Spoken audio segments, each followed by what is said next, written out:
vibrated off the speaker, man. Yeah. All right. See if I can find a spot to pick up in there.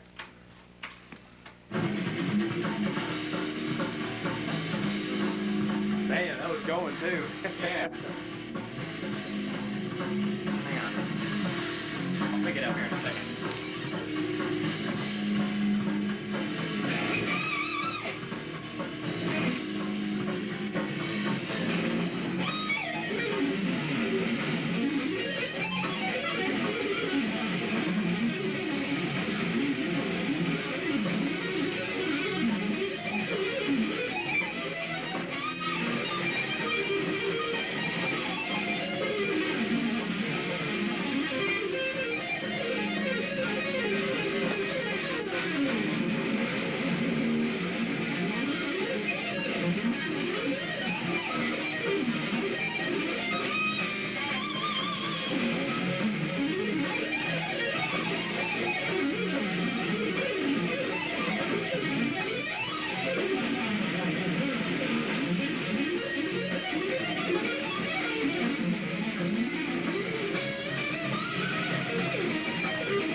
Man, that was intensive, finger blistering, mind-boggling. That's why that one's called The Butcher.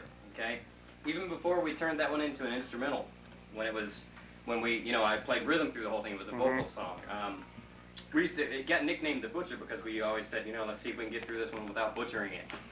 and the name stuck, The Butcher, and that's where it's from. It's just a hard song. We used to audition all of our drummers with that song, and if they could play that song, then they got the gig, because it goes through, you got 4/4, 5/4, 7/4 different time changes. You know what I mean? And it's just intense for the drummer, so, as well as everybody else in the band. So that one's The Butcher, and the story behind that one, the reason it's so crazy lead-wise is, man, I worked with it for a long time, and I just couldn't come up with any melodies, man. So I said, all right, well, this one's going to go right along with the title, The Butcher, and I just played, that's the idea, that's the thing, no melody, just non-stop chaos. Cool. And there you have it. Cool. The story of The Butcher. See ya. Okay, I gotta take a break.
By playing along with one of my tunes, and then I got some handouts.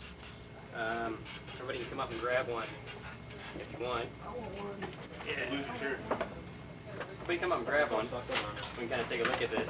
This is a handout that I put together for one of the classes that I taught at the Guitar Workshop called the. No, I don't think so. It's called the Improv Metal class, and we got the 13 and 10 flicks of doom, and they're quite humorous, but pretty effective too.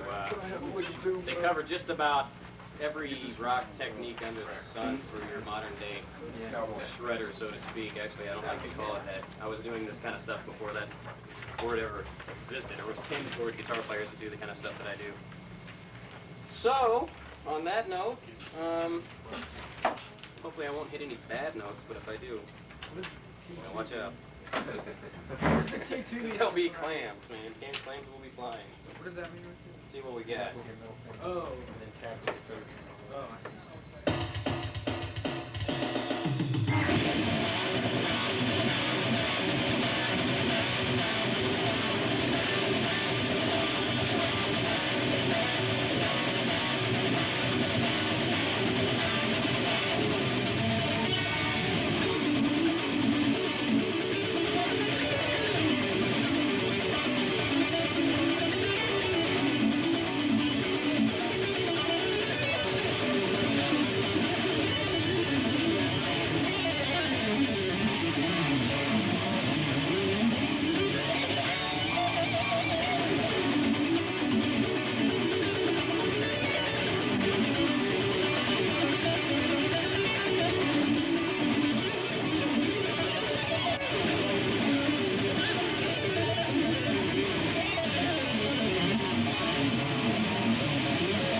there on the end, but what the heck, you'll have that sometimes.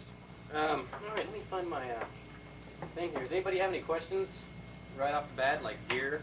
What the heck were you? Yeah. Gear, what the heck were you doing? Why? Why bother? Anything like that? Yes? No? Okay. All right, well, let's check out these intense licks of doom. Lick number one is, as you can see up top, if it didn't get cut off in the Xerox, it says G7. And ultimately, that's what kind of chord you can play this over. Now, once we get into the lick, for any of you that knows anything about your scales and modes and whatnot, you'll see that it's not a Mixolydian type lick. It's more of a Phrygian dominant lick from the mode 5 of the harmonic minor scale. And one of the cool things about this lick is you can use the idea of this lick in many different areas. And the idea that's going on here is the number grouping of 5. Okay, each little section, so to speak, is 5 notes, and it's using sweep picking. And the first section goes like this. The way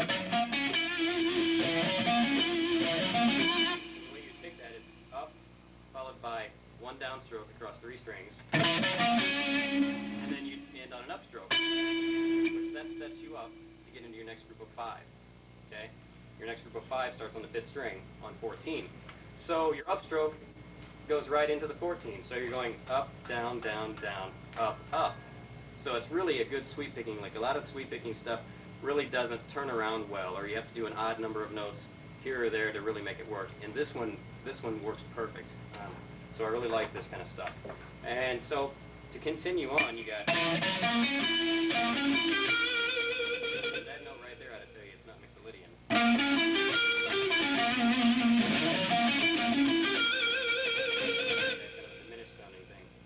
The next group of 5, and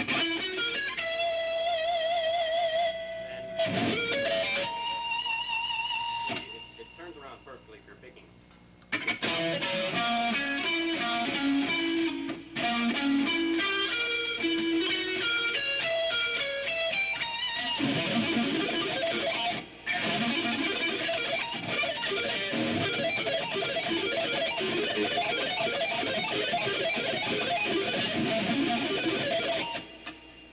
Cool? Yeah. Just like that? Okay, one more time slow.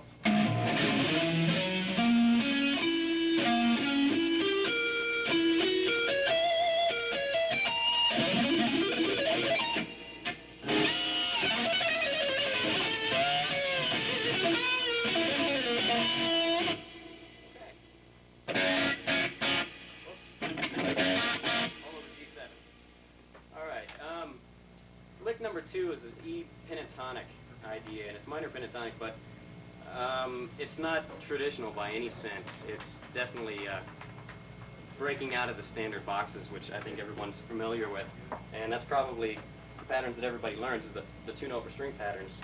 Everybody see that? There we go. So what I'm doing is basically I'm taking pentatonics and breaking them into 3-note for string patterns, but commonly if you take a pentatonic scale and break it into 3 notes, just by putting 2 boxes together, what happens is that every time you change a string, you get a repeat note. So unless that's the sound you want, repeating every time you change strings, you have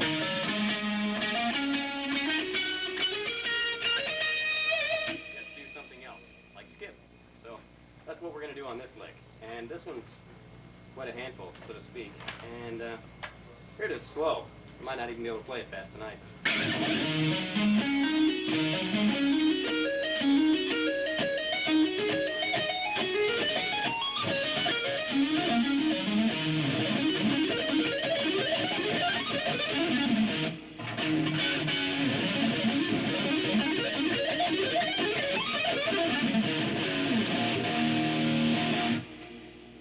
Cool? See some good applications for that? So that's mainly legato, right? Yeah, but you can pick it if you can. You can pick that good. I don't know if my alternate picking's up to that. But yeah, essentially you can take any of these ideas that I'm going to be discussing tonight and play them any way you like. You can alternate pick, you can half pick, you don't have to pick at all.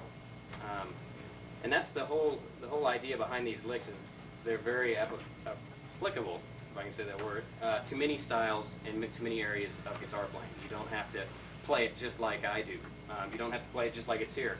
if you can get some kind of idea from it and some way use it in your own playing, that's the whole idea, just to branch off in your playing and give you some new ideas and some new inspiration when your creativity is drying up, so to speak. So, you know, that's pretty good. So that's a E pentatonic, E minor pentatonic, totally legato thing. And here it is again, slow.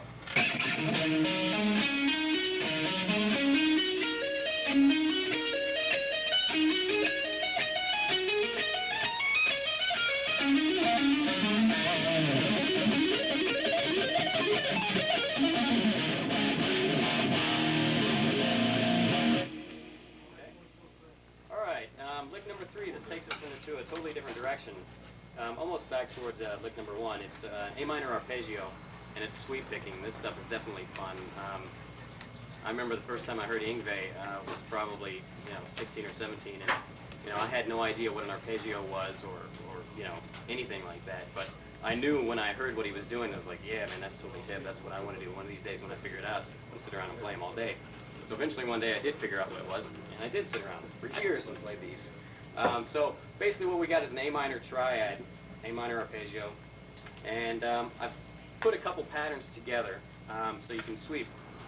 And we can break the lick down almost into 3 sections. So let's look at just the first section. The first section is going to end on the first string 8th fret, and you're going to have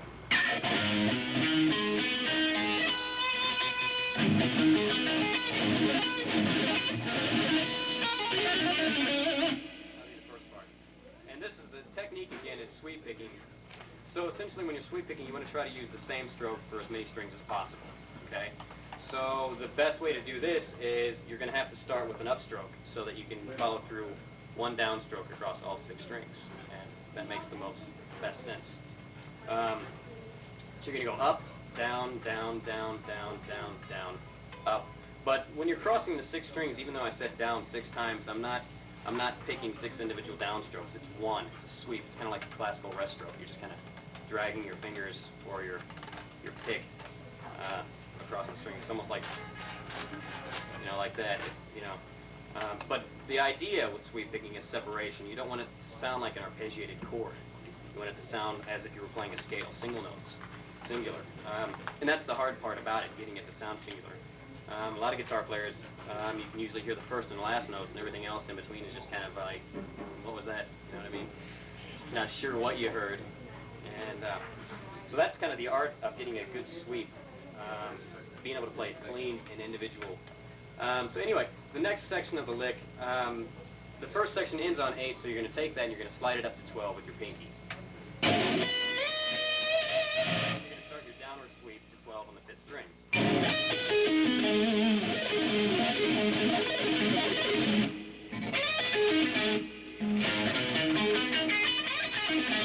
That there is just a cool lick by itself,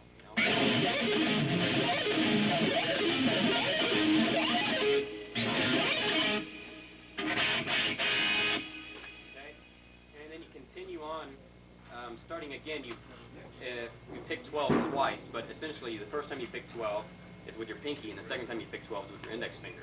So you're shifting positions, and this is how you do it. So it's going to be...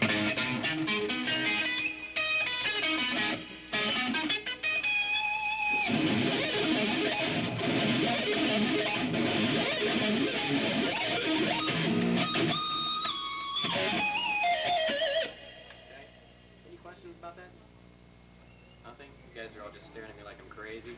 What the heck's this guy talking about? Okay. Lick number 4. This is on the sweep picking topic again, and actually it's going back to the idea of getting a sweep that connects, that you don't have to do any odd numbers and groupings on any strings. This one's really cool. This is an A minor 7 arpeggio, and the way I do it is you go across, you start on 14 with your ring finger, and you're going to go 14, 13, 12, all down. And then you're going to hit 15 with your pinky and come back across, but in the opposite direction, so you kind of get a circular motion. The lick's kind of going around. So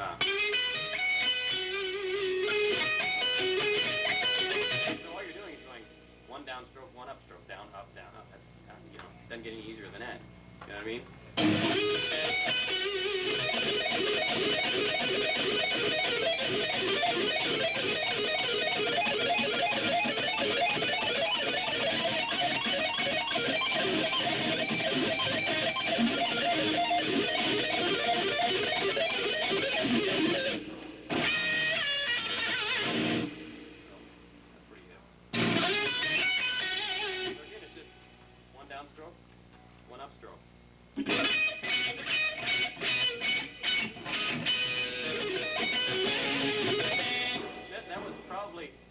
one of the very first arpeggio licks that I ever did. And when I was doing it, I didn't even know it was an arpeggio. And it was before I knew what sweep picking was, too. So I was trying to alternate pick that, and that's crazy.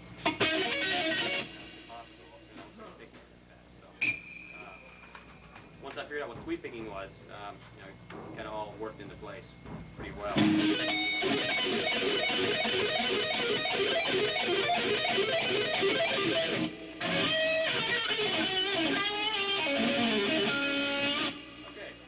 Lick number 5.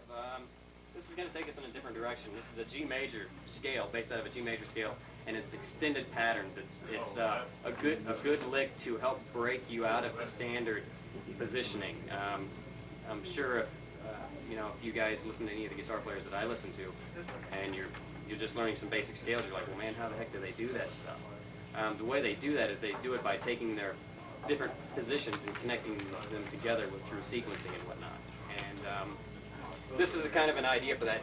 Now this lick, again, you could alternate pick this, half pick it, or you could do it totally legato. And legato is the way that I like to do it. Basically, I'm taking 6 notes out of each position and moving it up the fingerboard. So it's like...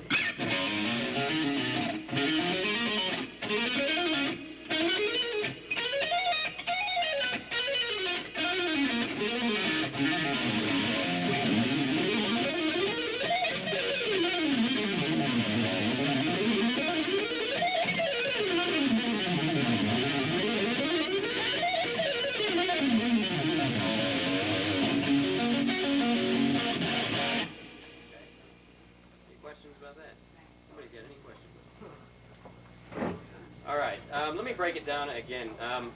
Basically, is everybody here, would you say that you know a major scale? Show of hands, yay. Okay. It's all right to talk, communicate. Basically what I'm doing, this is all based on 3-note per string major scales. So I'm taking 6 notes at a time from a position. So if we analyze the first 6 notes, that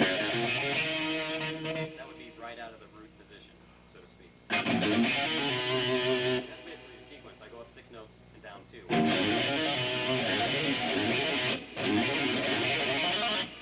then I go do the same thing in the next position.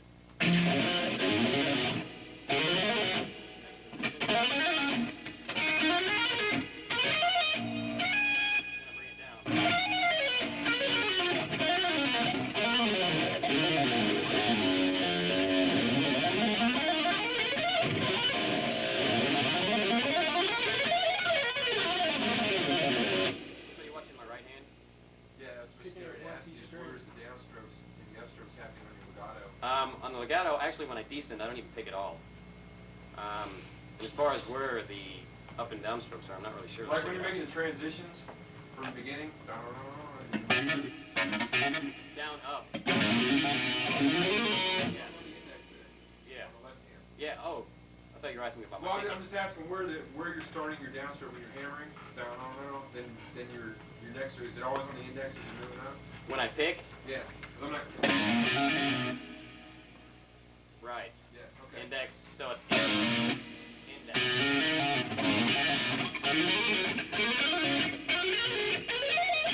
And when I descend, my right hand just kind of muffles the lower strings.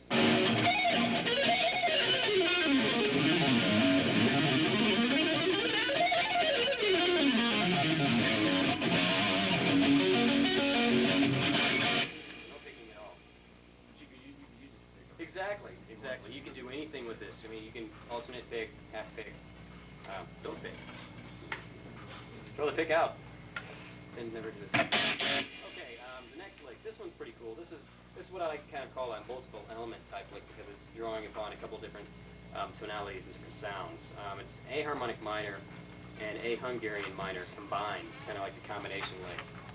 And it's really neat sound that I kind of stumbled across by accident and then kind of analyzed it. Wow, that's what this is. And that's the benefit of theory. You can figure out what the heck you're doing.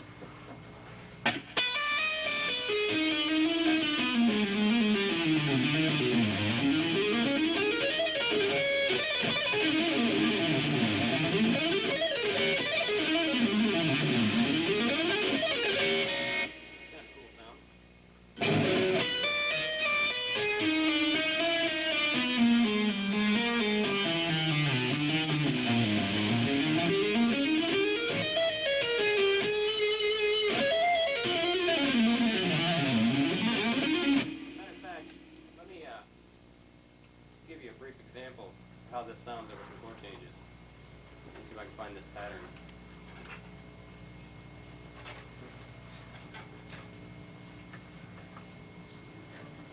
By the way, I'm using a DR5, Boss DR5. If anybody has never heard of these or anything, it's the best writing tool that I've ever found, and actually a learning tool as well, because this thing not only does it come with like 100 presets that you can just practice improvising over, but you can write your own sounds and songs, and it's got drums, bass, guitar, horns, keys, whatever, you name it, you can program and write it in. So it's virtually a writing tool. If you don't have a band, you can sit around like Adam and write everything yourself. And it's a really great thing. It's really helped me out. It's made me a better musician because it's forced me to write drums and bass and things that I didn't really understand or care about before. But when you start doing this, you have to learn real quick, and you realize it's not such an easy thing. I really had a hard time at first trying to write drums. Like, what the heck do you do? I didn't know. Do you write the whole? Do you try to play the whole kit at once, or do you write it individually, piece by piece? And luckily, I found out that you could do it one piece of the instrument at a time. Just trying to do the whole thing. I was like trying to play kick and snare all at the same time. It's crazy. Alright, let me see if I can find a pattern.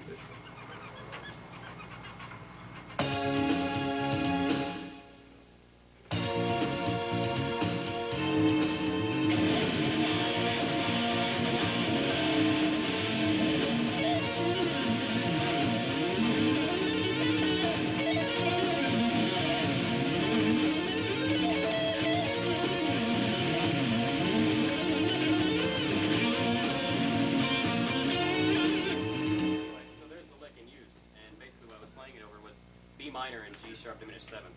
Basically, I transposed the lick up a whole step. Basically, so instead of playing an A minor, you just move the entire thing up a whole step, and it's a good chord set. If you want to do it in A minor, it'd be A minor and F diminished seventh. Yeah.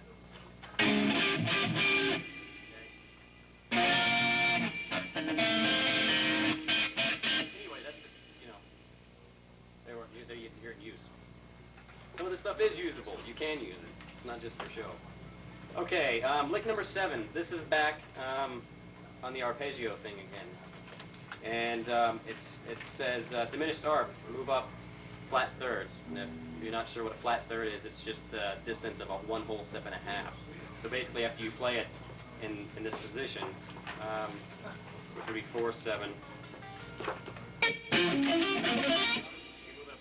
Actually, I did that a couple times. You can see it moves from 4/7 to 10, but you can move it up and down a whole step and a half, all the way up and down the entire length of the neck. So and this is a cool lick again because it's the 5 sequence, and you get 1 up, 3 down, 1 up. So.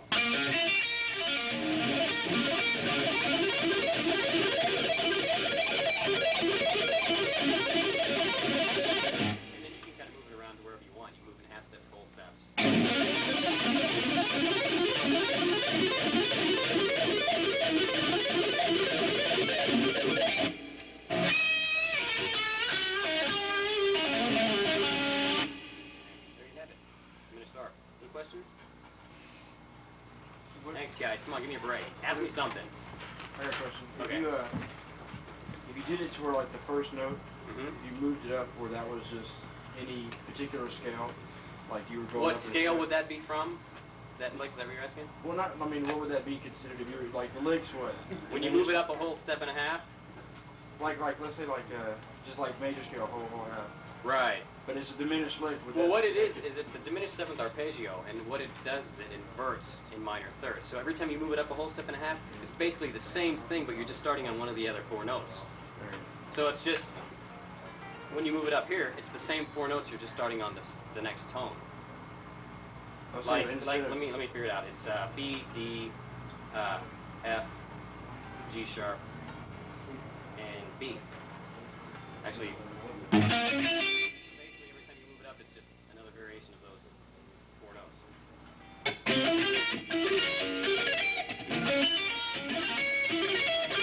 this is right out of the harmonic minor scale, so it would be diatonic to harmonic minor. So if you played it over some changes, it would work. It's not like a symmetrical lick. It's just one of those things that you play and hope works. Yeah. Did that answer your question? Like the first note you start. Right. Okay, now that note, if you kept moving it up in a scale pattern, was that... Oh, like if I did that off each note of a major scale? Yeah. You could do that, but it really wouldn't. It wouldn't sound too good. Who knows, would you it have might. to change the pattern? Yeah, if you wanted to do a diatonic to a major scale, you would have to do it. Basically, what you would get is a different type of seventh based off each tone of the major scale. Like if you wanted to use that shape, okay, if you did it off G major, you would get a G major 7, then an A minor 7, B minor 7, C major 7, D 7, E minor 7, F minor 7 flat 5, and then back to G. If you want to use that type of idea, it'd be something like that.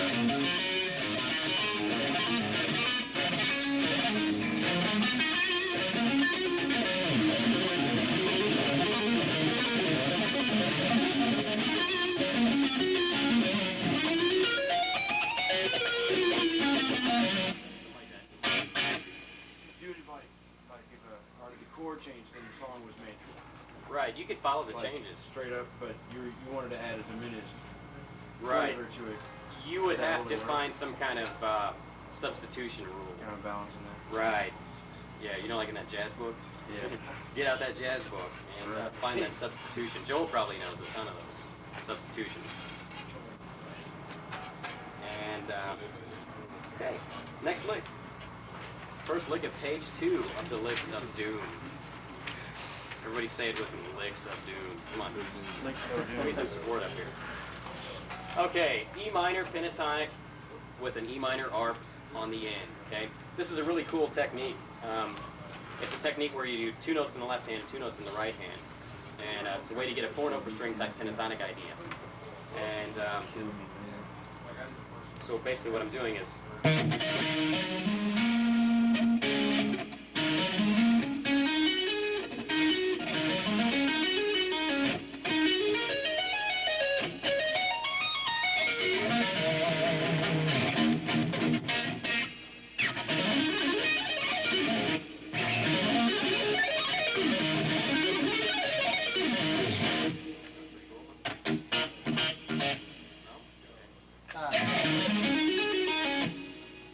So when you're going to the next string with your first finger, you're not picking at all, right? You're No, it's that hammer-on from nowhere. just... Right. Yeah, you've got to, this is one of the hard parts about this lick, is most guitar players you don't commonly hammer on the first note of the next string with your index finger. You usually don't encounter that situation. At least I haven't until this lick. You don't usually encounter the first note hammer-on. Because most of the time guitar players are better at descending with hammer-ons and pull-offs because it's the pinky. You use the pinky a lot more with hammer-ons and pull-offs and whatnot. The index finger is usually not the one doing that kind of stuff. So you have to adjust to getting used to hammering on with your index finger.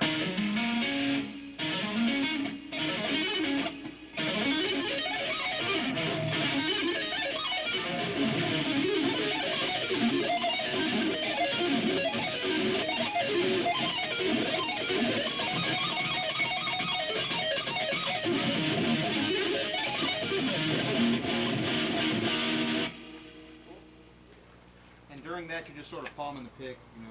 No, actually. I mean, you're just sort of like got it right there. Yeah, that's a good point because I don't think anybody should, unless you're doing 8-finger tapping. I think it's best to tap with one of your other fingers because, why do this and have to fumble with the pick to use your index finger? You got 3 other fingers that are just kind of hanging there. So use them. I don't ever tap with my index finger unless I'm doing more than 3 notes on my right hand, because then I can seamlessly insert a tapping lick into my playing without it being obvious, without it being fumbling for the pick. You know what I mean? Without having to palm it. A lot of guitar players palm their pick so they can go like this. I think that's a waste of time. I think it's best to do this. But again, that's just my opinion. So. It makes the most sense to me.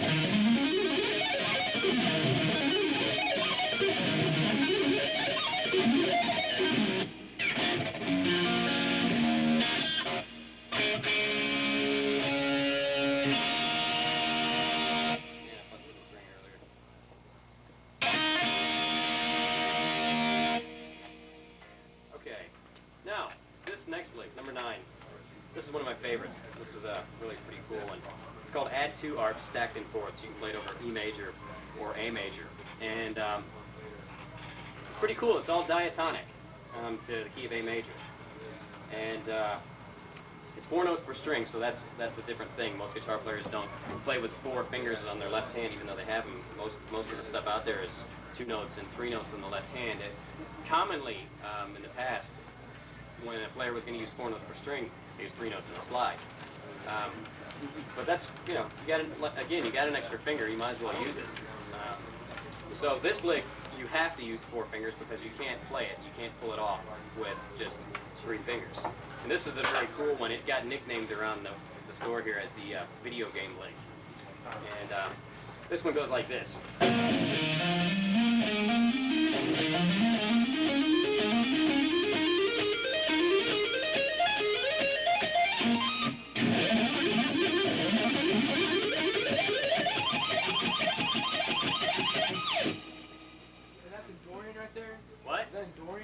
No. Basically, it's a type of triad. It's like a major triad with a second added. So like an E major triad would be E, G sharp. What I'm doing is I'm adding the second, 1, 2, 4, 5. You get a pretty big stretch, so you definitely have to work it.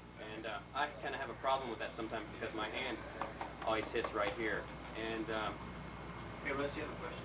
That's over E or A? Yeah, E or A major. Major, so I'm assuming you can play it over the minor as well. Sure. I've never tried it that way. It probably sounds pretty interesting. Yeah, that's the whole reason. But definitely, it's all diatonic, so you can essentially use it over any chord in the key.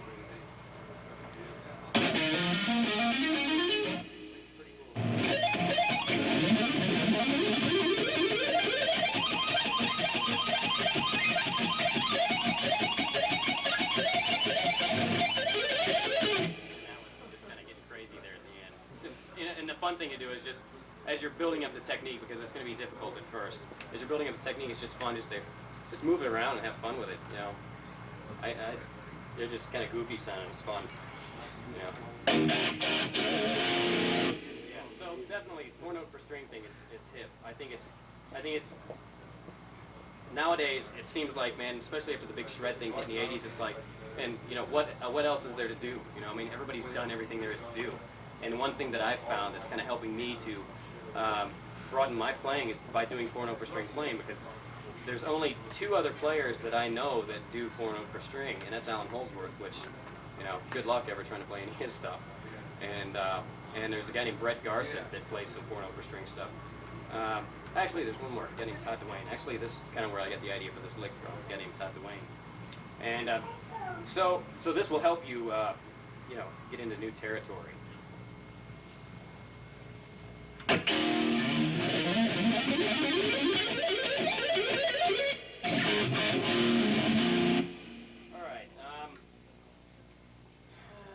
let's see. Why don't we play another tune? You guys want to hear some more music? Yeah. Yeah? Alright, we'll take a break. Where were we at? Lick number 10. Come back to that one.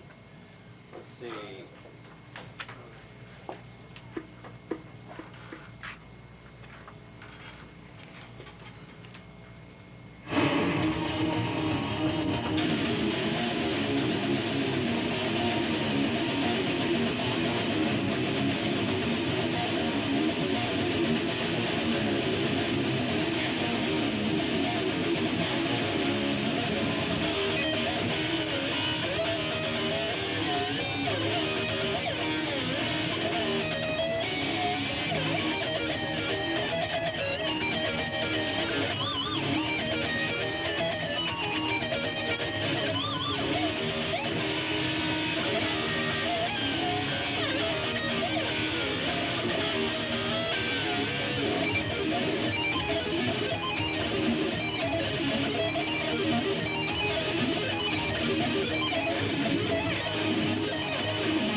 upcoming release. Hopefully, be out by spring or something like that. All right.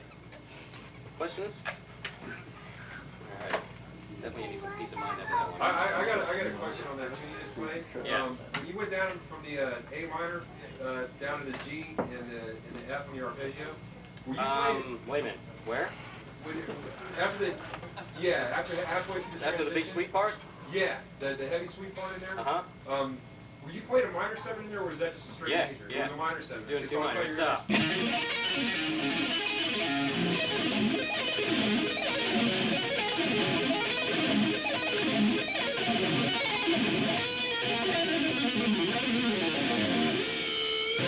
At first I thought it was A minor to G to F, but then I noticed that your index and you're doing E minor 7 to D minor.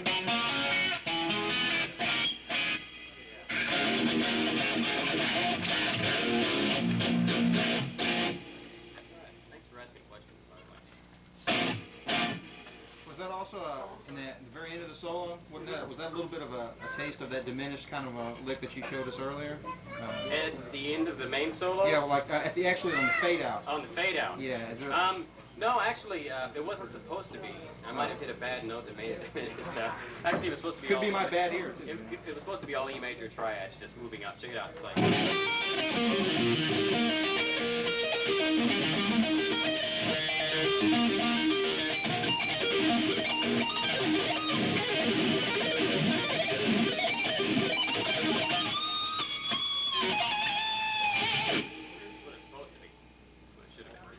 Might not have been. I might have misplaced a finger somewhere here or there.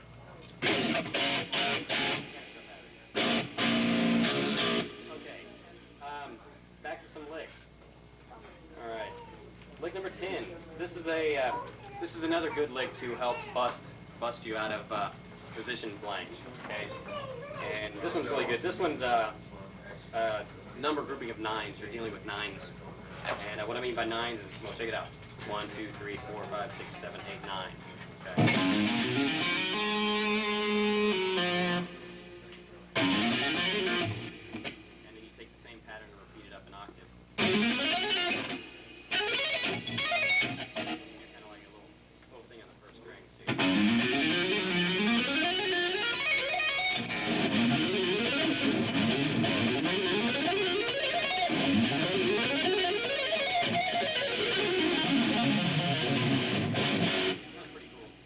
Basically takes you through a couple patterns. For those of you that are familiar with your modes, the first 9, let's see,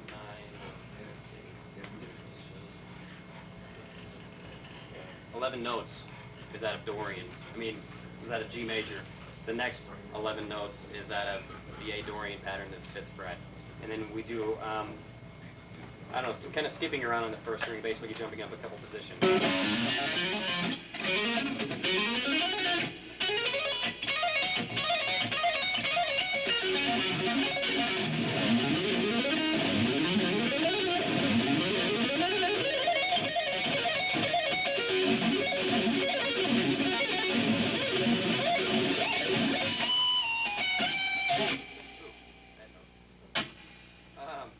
Next lick, D minor. We're getting to one that I actually picked. This is kind of a type of idea that I've been doing for a real long time with alternate picking. It was part of my very early on inspiration from a guitar player named Pablo Gilberto, actually Paul Gilbert, a guy from Racer X, if anybody's ever heard of him. Great player, man. One of my very big influence on my playing. Gilbert, I remember hearing Paul Gilbert for the first time. I was maybe, 17 or something like that. And before Gilbert, there was Yngwie, and besides Yngwie, nobody could play that way, man. And here Gilbert was, like an 18-year-old kid, fresh out of GIT, just, man, playing this stuff flawless. And yeah, Paul Gilbert, man, he was the man, and it's pretty amazing. So he's definitely a big influence on my playing. Definitely forced me to go back and rethink my picking. And anyway, let me check this thing out, see if I can play it.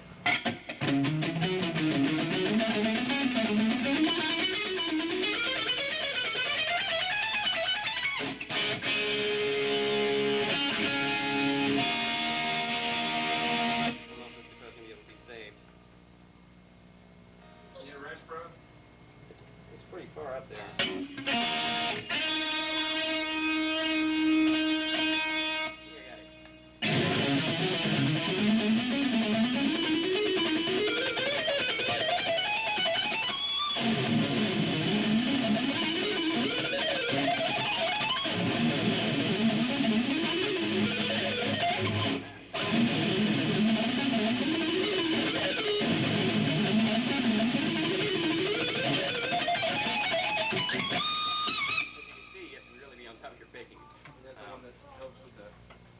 Yeah, definitely.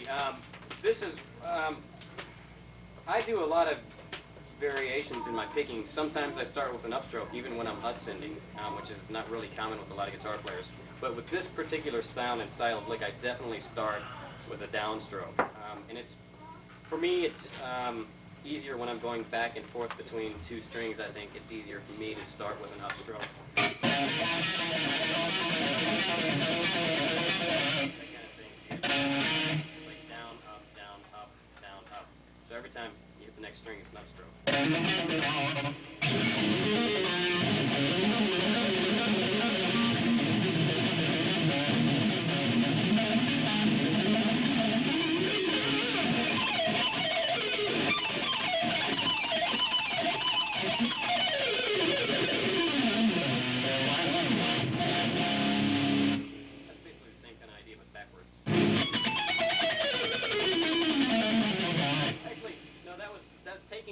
And taking the sequence out of it, it's playing it straight, so to speak, so you're not doing any back and forth between two strings. That's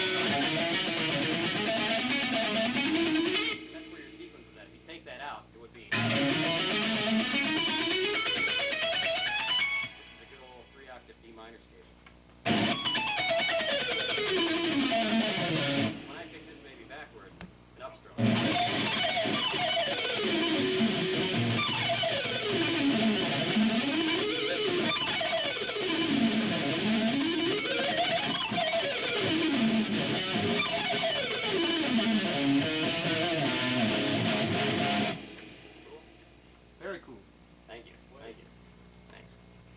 Okay, next lick, number 12, yet another picking lick. This one goes on to the next page. What do you know? There it is, there's the rest of it on page 3. This one's just really hard, pain in the butt. Let me check it out. Let's do it slow.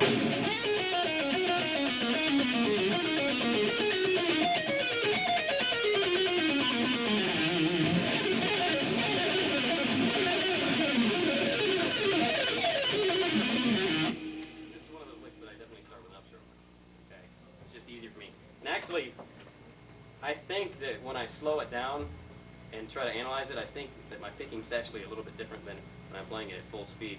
I'm unable to really fully analyze it at that speed. So I'm not really quite sure what I'm doing. Actually, I think sometimes I'm doing an economy pick in there, but I'm not sure. If somebody wants to come watch real close and check it out, you can. Anyway, let me try to play this thing real slow again.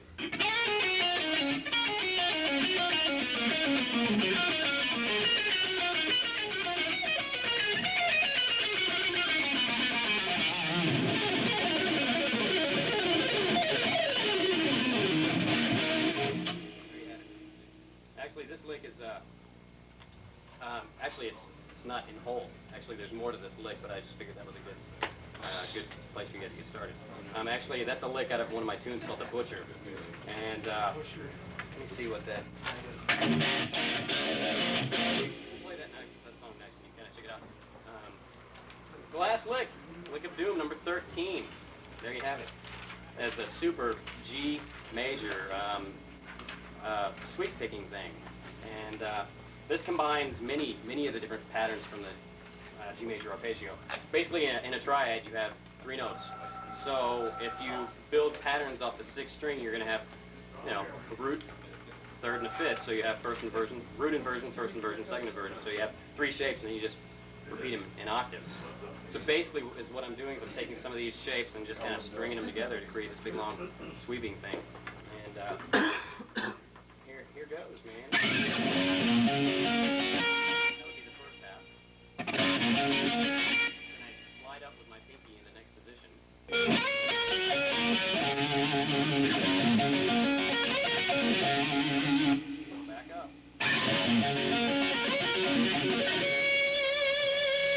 Pinky slide again.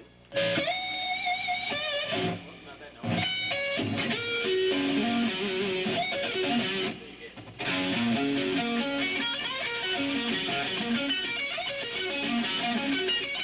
Slide up.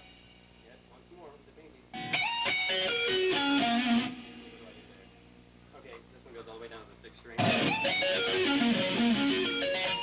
up again with the pinky.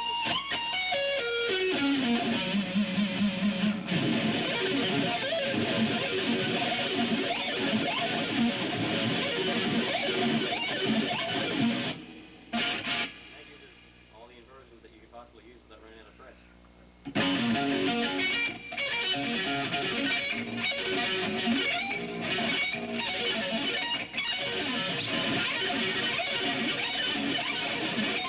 Usually do it backwards too.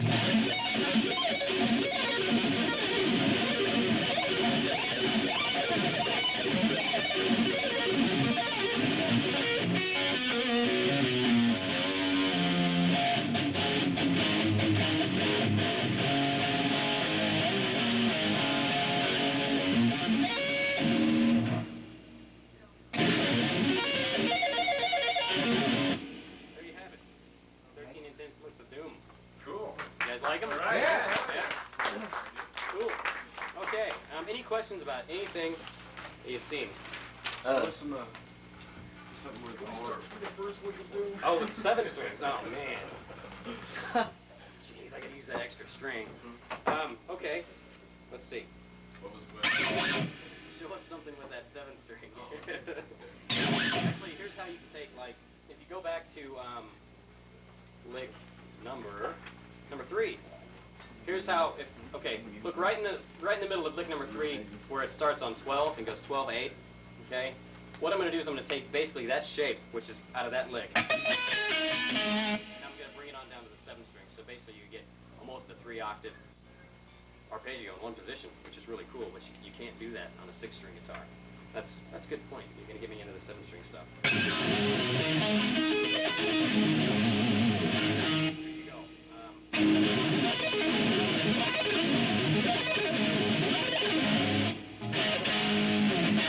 Now, with the addition of one tap, the middle finger, and I wasn't flipping the bird. You tap with your middle finger on 17 and you get a 3-octave lick in one position with one extra finger. That's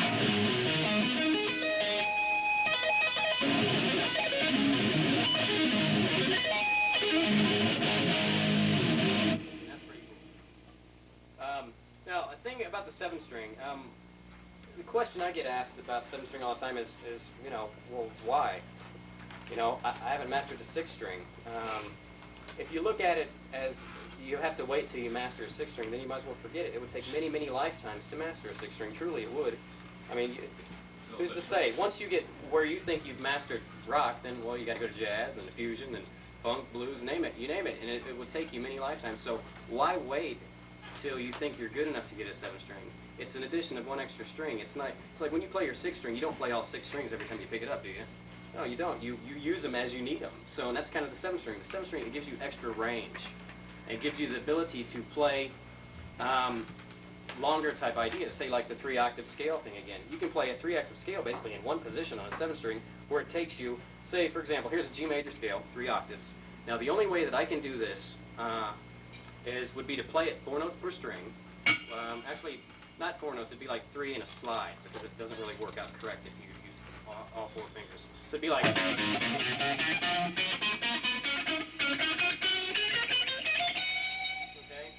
like that. I don't really like the way that sounds. I don't like to hear the slide. So what I would do until, this is what I did until I got a 7-string, I did something like... Right,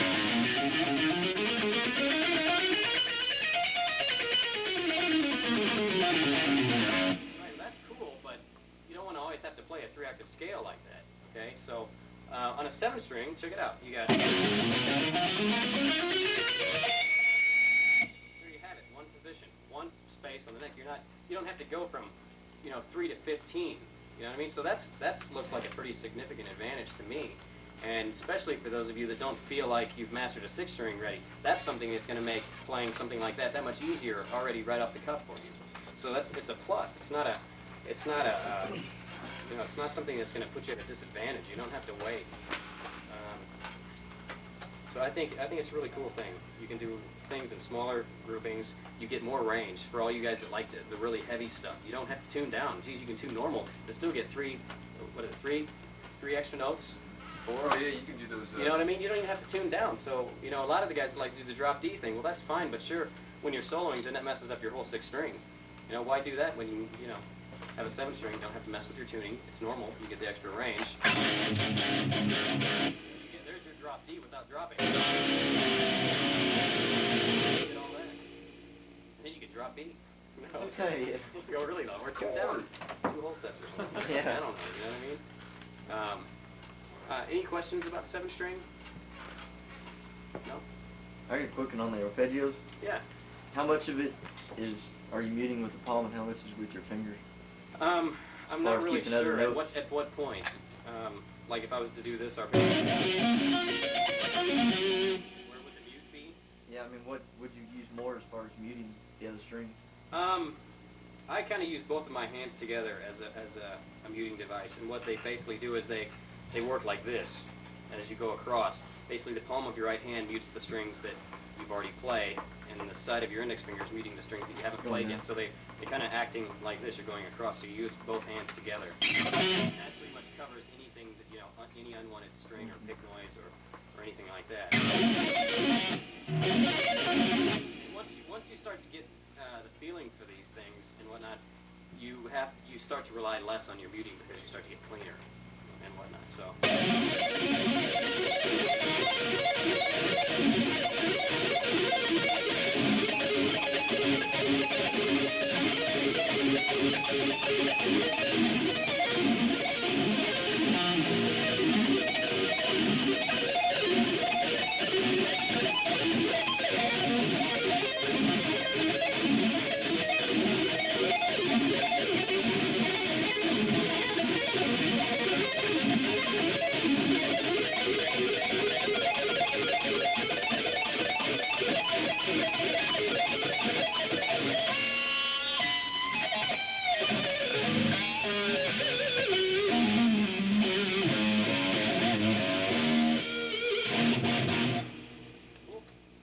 Sweeping, pretty fun. Okay, do some more playing? You guys getting tired? Do you want to go home or you want to hear Jeff, more you have playing? a question? What's that? He has a question. I was gonna ask your rhythm playing. Rhythm playing. Does it always does it usually follow some kind of regular pattern, or is it usually whatever you come to think Sometimes of? it does. It just depends on if I'm playing more power chord type thing, or, you know, I like to play a lot of rhythm without chords. I like to play a lot of single note rhythms. More, yeah, that's what I like. Yeah, I like when you start to do single note rhythms. That's where it gets kind of cool, because also that lends a big opportunity to your lead playing, because if you're not playing a chord, then that means you can really kind of play anything you want over the top of it, and that's pretty hip too as far as an improvisational idea. But when I'm doing single note rhythms.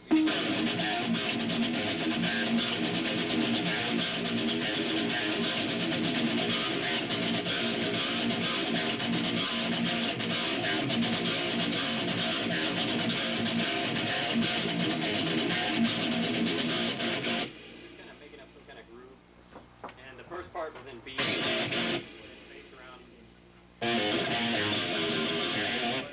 know, kind of like a blues thing almost. The 4, the flat 5, and the 5, then the 7.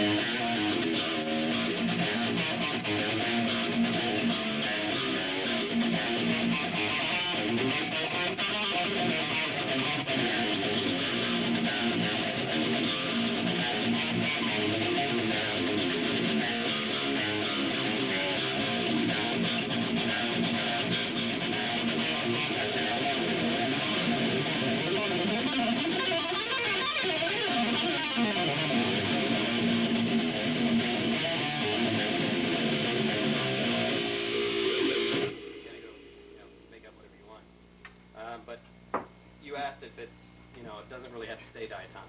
So you can kind of, whatever, you know, that's one of the times where if it sounds good, it is good. You know, you don't have to, it doesn't necessarily have to be the hardest thing in the world. If it, you know, let your ear be the judge. If you like it, then cool. You know, who cares if it's from a particular scale or whatever. Throw all the rules out the window. You know, who cares? If it sounds good, it is good. Kind of like KISS. You know what that stands for? Keep it simple, stupid. All right. Any other questions? No? Want to hear some more playing, or y'all want to go home? More playing. More playing? Okay, this tune that I'm going to play now, this tune's called The Butcher, and it got its name because every night at practice we tried to make it through it without butchering it. And that's what we used to always say, let's try to make it through it without butchering it. So the name stuck, and we're still trying to get through it without butchering it. And as you will see, there'll probably be a few clams, so please excuse them ahead of time.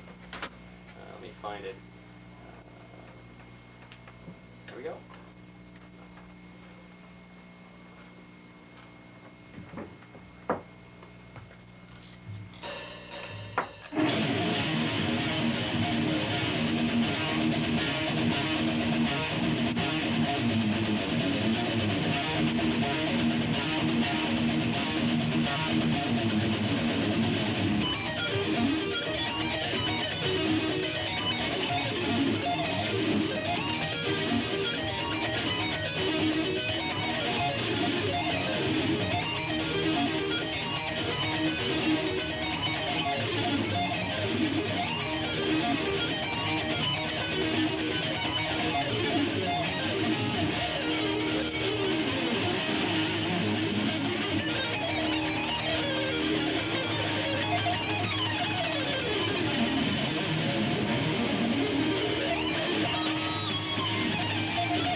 back to the Intense Licks of Doom, there was a lot of those Doom licks in there. Video game.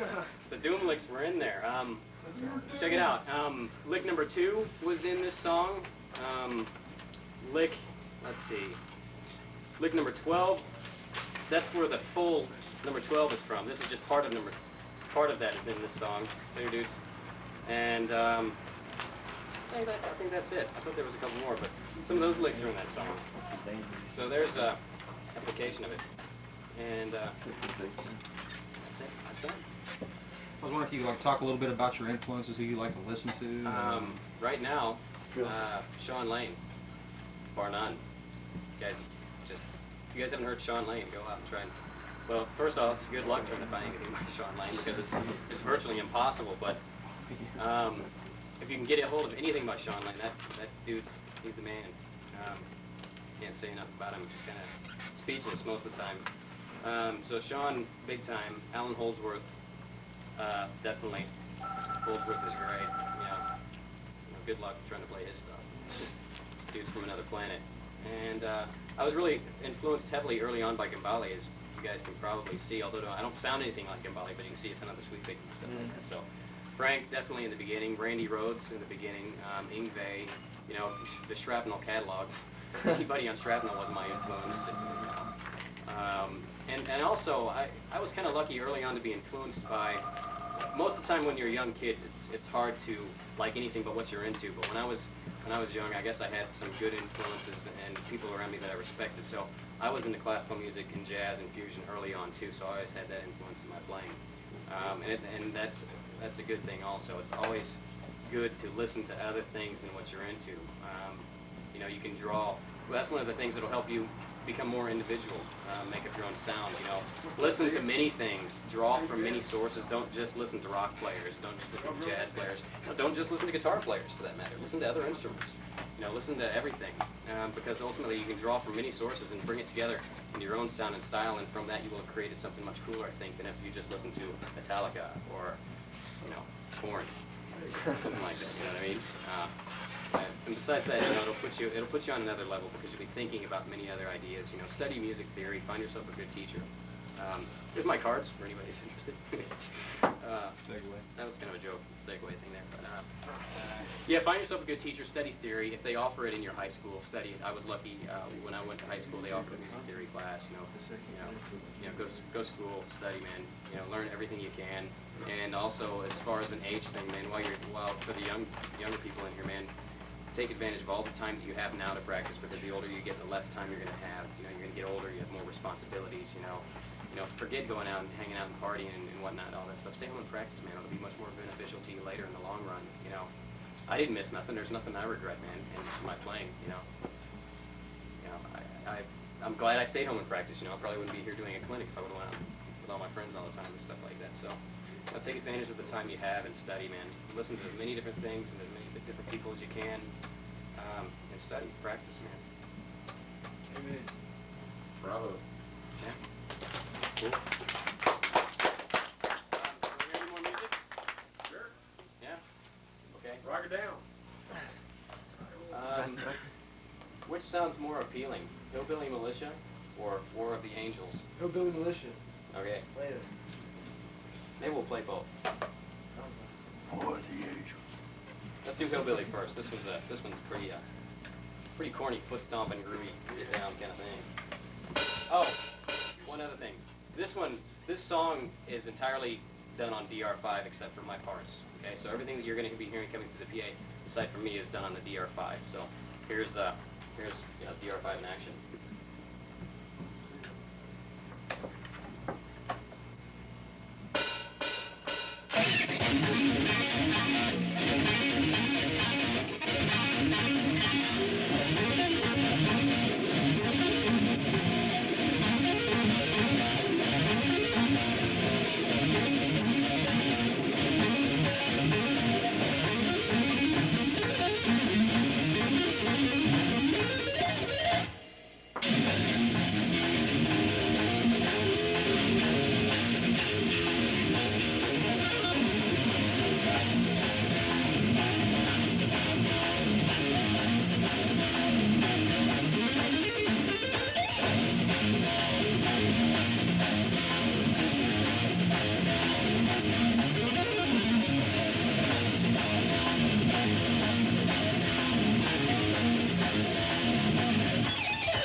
my music here.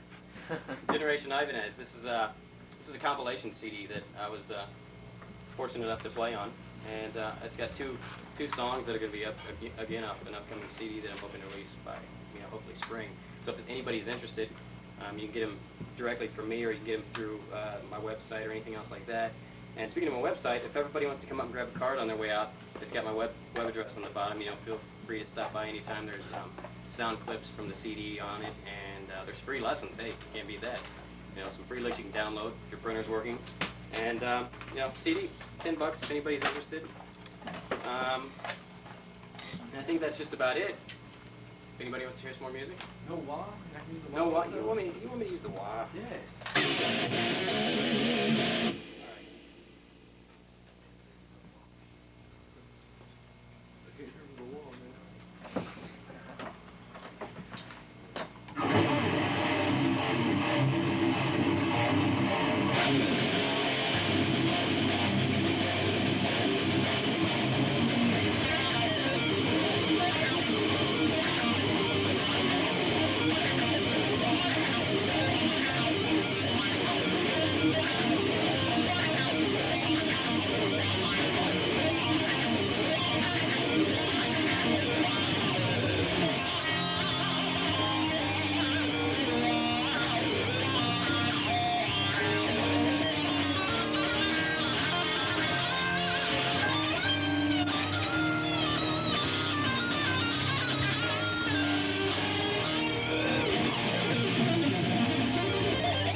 rig.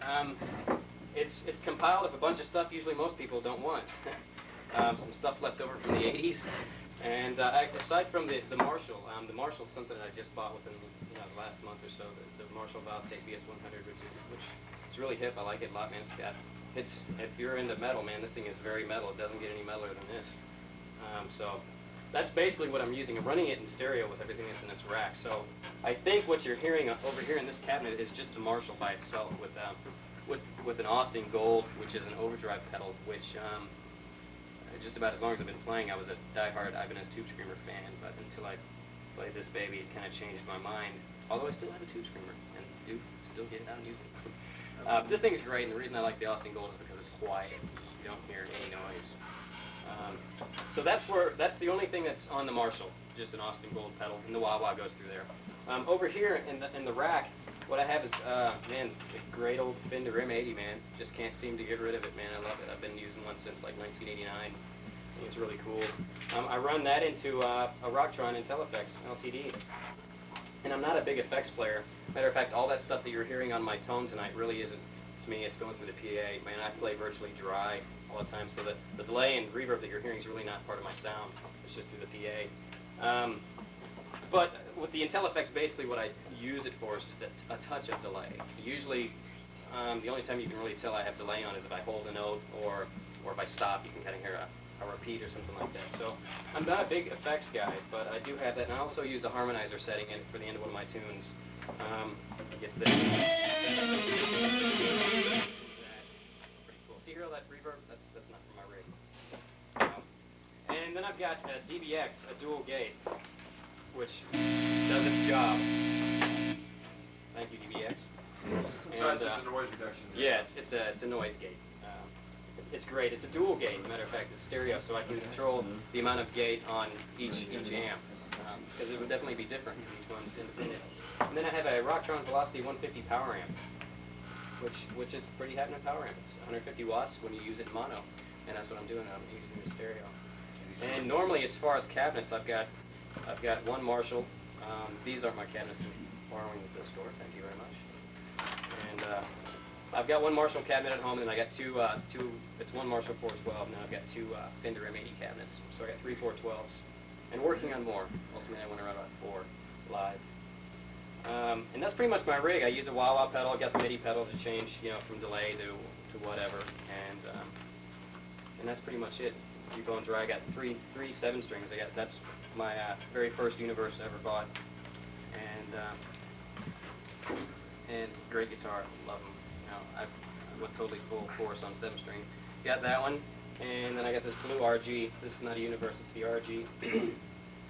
And I got another Universe here, and that's my guitars. I have a custom 6-string at home that I played until I got a 7-string. Now it's in the case, and I feel bad for it sometimes. It gets so I don't have to get it out and look at it. That's about it, and I got a 6-string acoustic, and my footstool. And you can all purchase everything here at the great Texas Music Emporium. And I want to thank the Texas Music Emporium, Jim, Joel, Marcus, all the guys. Thanks for letting me do this. Good job, brother. Again, man. Yeah, thanks for coming out. I appreciate it. Any other questions, Shoot. My cards are here. Everybody grab one. That way you can get hooked up on the website if you guys have internet access. Grab some of those. Anybody that came in late and didn't get the 13 and 10 Licks of Doom, please get them. They're pretty scary. And the DR5, even though this is not like something I play through, it's a great piece of gear, and it's a great tool, man. Everybody should have one. I believe that religiously. I think that's it. Cool. All right, dudes. Thanks. We got DR5s on sale, so anybody interested? So are 7-strings.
Hey, you warmed up a little bit, man.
You see something funny?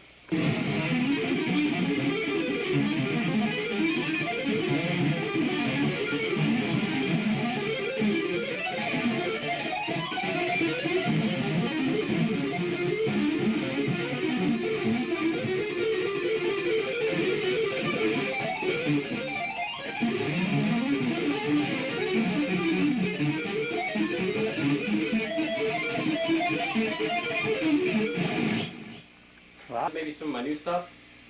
Wanna hear some?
Trying to put some things together to finish it.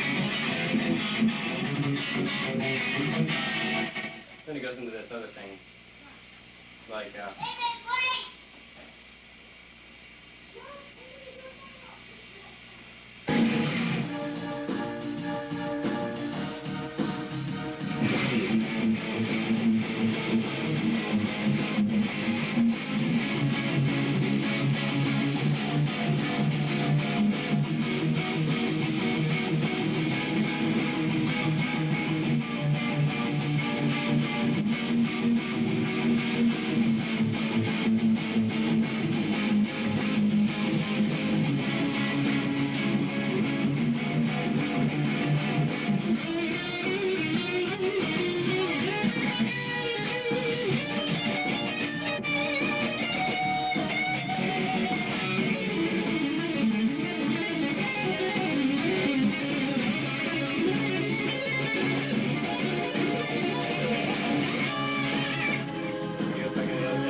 Guitarists in the